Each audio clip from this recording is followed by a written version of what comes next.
వేదికకి కుడి చేతిగా ఈరోజు మనం తలెత్తుకుంటున్నాం అంటే గుండెల మీద చేసుకొని చెప్తా ఉన్నా, ఈ వర్గం అంతా ఉంది కాబట్టే వాళ్ళ నుంచి వస్తున్న వ్యక్తిని మేము ఉన్నామని మనం అందరం కూడా వెంట నడిచి నిలబెడితే నెల్లూరు జిల్లాలో ఎప్పుడూ కూడా 10కి 10 మనయే అని చెప్పి తెలియజేస్తా ఉన్నా. ఆ నమ్మకాన్ని వాళ్ళు కల్పించాల్సిన బాధ్యత ఇక్కడున్న వాళ్ళందరి మీద ఉంది. ఈరోజు వాడు ఎంతో డబ్బులు పెడతాను ఇది అంటాడు, అది 4 రోజులు అయిపోతాయి, తర్వాత వాడు మనకి దొరకడు. కానీ ఒక సామాన్యుణ్ణి గెలిపించుకొని తోడ కొడితే ఆ కిక్కే వేరని చెప్పి అందరికీ తెలియజేస్తాను. ఎవడన్నా పోతాడబ్బా డబ్బులున్న వాళ్ళు వెనకాల, నేను 5 లక్షలు ఇస్తాను 10 లక్షలు ఇస్తాను నేను కొంటాను అని చెప్తుండొచ్చు, 4 రోజులు పరుగులు తీయొచ్చు, కానీ 5 సంవత్సరాలు వాడు కనిపిస్తాడో తెలియదు. కానీ ఒక్కసారి ఆలోచించేయండి, గెలవలేడు ఓడిపోతాడు అని టీ బొంకుల దగ్గర మాట్లాడుతున్న ప్రతి నియోజకవర్గంలోనూ ఎక్కడెక్కడ రొమ్ములు తెచ్చుకొని మాట్లాడుతున్న వాళ్ళందరికీ కూడా గెలిపించి ఖలీల్ భాయ్ని మన ఎమ్మెల్యేగా పంపిస్తే ఆ కిక్ ఉంటుందే. 1 కోటి రూపాయలు ఇచ్చినా కూడా ఆ కిక్కు రాదని చెప్తున్నా. నా మాట నమ్మండి. మీరు మీ ప్రాంతాలలో అరే జగన్మోహన్ రెడ్డి ఒక సామాన్యుని పంపించారు రా, గెలిపించుకొని వెళ్ళాంరా, ఇదిరా మా వైఎస్ఆర్ కాంగ్రెస్ పార్టీ సత్తా అంటే ఆ కిక్కే వేరు. అంతేగాని డబ్బులు పారేశాను అని చెప్పుకొని మాట్లాడే వ్యక్తికి వద్దు. టైం వచ్చింది, అందరం కలిసికట్టుగా పనిచేద్దాం. ఏమన్నా ఉంటాయి, నేను ఒకటే చెప్తా ఉన్నా, 15 సంవత్సరాల్లో నాతో కోపపడిన వాళ్ళు ఉన్నారు, నేను తిట్టిన వాళ్ళు ఉన్నారు, అందరం అయినా కూడా లాస్ట్కి కలిసిపెట్టే కుటుంబంలాగా ఉన్నాం. ఈరోజు నా వల్ల 15 సంవత్సరాలలో ఇక్కడ ఉన్న వాళ్ళే కాదు, లేని వాళ్ళు కూడా నా వల్ల నేను బాధ పెట్టుండి నేను శోభ పెట్టుంటే ఇక్కడున్న అందరి సాక్షిగా కూడా శిరస్సు వంచి ప్రతి ఒక్కడికి కూడా క్షమాపణ చెప్తా ఉన్నాను. ఎటువంటి బేషరత్తు లేకుండా చెప్తా ఉన్నా, అందరినీ కూడా క్షమించమని చెప్తున్నా. ఎవరైనా మనసు బాధ పెట్టుంటే, నేను తెలిసి కానీ బాధ పెట్టి కానీ ఇబ్బంది కానీ పెట్టు ఉంటే క్షమించమని మాత్రం అడుగుతూ ఉన్నా. ఇంతకన్నా నేను అడగలేను కూడా. ఈరోజు మీ అందరినీ వదిలి నేను ఇంకో ప్రాంతంలో పోటీ చేస్తున్న వచ్చాము, కానీ నెల్లూరు నగరానికి వదిలి ఎక్కడికి పోను.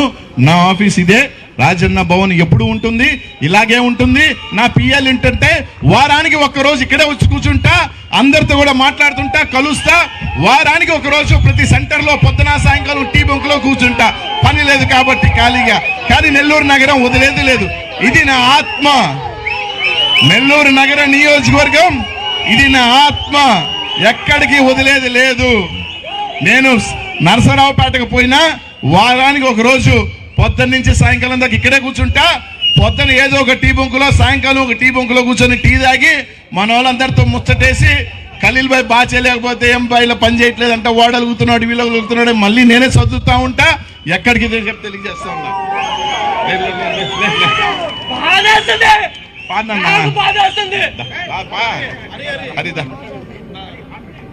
ఎంత ఉపయోగం ఉందన్నా కూడా.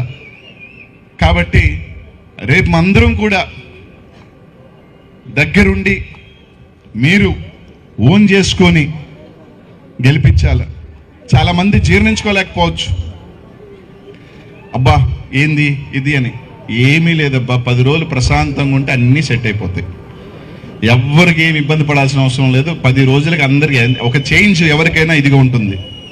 కానీ మనందరం ఆలోచన చేయాల్సింది, మన నాయకుడు మన ముఖ్యమంత్రి మళ్ళీ రాదు అవకాశాలు. ఒక సామాన్యుడికి అవకాశం కల్పించడం అనేది ఎవరి వల్ల చేయలేదు, ఒక జగన్మోహన్ రెడ్డి గారి వల్లే చేయగలుగుతుంది ఆ పని. అలా తీసి మన కోసం కష్టపడ్డారా తీసి ఈరోజు ఒక ఎమ్మెల్యే అభ్యర్థిగా పెట్టాలంటే కొంతమంది చాలా మంది అన్నారు కూడా, నేను విన్నా, బా ఖలీల్ భాయ్ ఆనతాడా, అంతే ఉంటాడు ఇంతే ఉంటాడు కూడా అన్నారు. అరే సచిన్ తెండూల్కర్ కానీ పెద్ద పెద్ద యుద్ధాలు చేసిన, సామ్రాజ్యాలు ఏలిన అశోక చక్రవర్తుల దగ్గర నుంచి నెపోలియన్ బోనాపార్టీలు కూడా, అడాల్ఫ్ హిట్లర్లు కూడా గడగడ ఆడించిన కూడా పొట్టోలేరు నాయన. దానికి దీనికి ఏం పెట్టమాక, మంచి మనసు ఉండాలా, ప్రతి ఒక్కరిని పలకరించే వ్యక్తిత్వం ఉండాలా, కలుపుకోపోవాలా, అది ఉండాలా. అది మెండుగా ఖలీల్ అన్నకు ఉన్నాయని చెప్పి ఈరోజు మేము తెలియజేస్తా ఉన్నాం. మంచి ముహూర్తం చూసుకొని తప్పకుండా క్యాంపెయిన్ మొదలు పెడతాడు. ముందుండి నడిపించాల్సిన బాధ్యత 2 నెలలే ఉంది. అలగద్దు. నా దగ్గరికి రాలేదని వాస్తవంగా ఖలీల్ భాయ్కి టక్కని ఈరోజు ఏంటి అతనే ఒక ట్రాన్స్లో ఉంటాడు, ఒక షాక్లో ఉంటాడు ఖలీల్ భాయ్ కూడా. ఎందుకంటే తప్పని ఒకేసారి నేను ఎమ్మెల్యే అభ్యర్థి ఎవరికైనా ఎంత సంతోషం ఉన్నా అంతకన్నా టెన్షన్ షాక్లో ఉంటుంది. కాబట్టి అవన్నీ పెట్టుకోవద్దు. అందరినీ కలుస్తాడు. కలవకపోయినా అటు ఇటునా సర్దుకోండి. మనం జగనన్నను గెలిపించాలని అని తపనతో మీరే దగ్గరుండి ముందుండి నడిపియాలా. అవతల వాడికి వెన్నులో వణుకు రావాలా. ఖలీల్ భాయ్ అంటే ఏదో ఆషామాషి అభ్యర్థులే మేము గెలిచేస్తామని అనుకోవడానికి ఓటం అనేది కనిపించాలా. కోటలు కూల్చేది బలవంతులు కాదు, కోటలు కూల్చేది సామాన్యుడే. అది చరిత్ర. ఎంత పెద్ద కొమ్ములు తిరిగిన వాడినైనా సరే కూల్చేది ఒక సామాన్యుడే. అది చరిత్ర ఎప్పుడూ చెప్తుంటుంది. అది ఒక్కటి గుర్తుపెట్టుకొని మనందరం కష్టపడితే ఖలీల్ని మీరు అందరూ కూడా ఎమ్మెల్యేని చేయొచ్చు.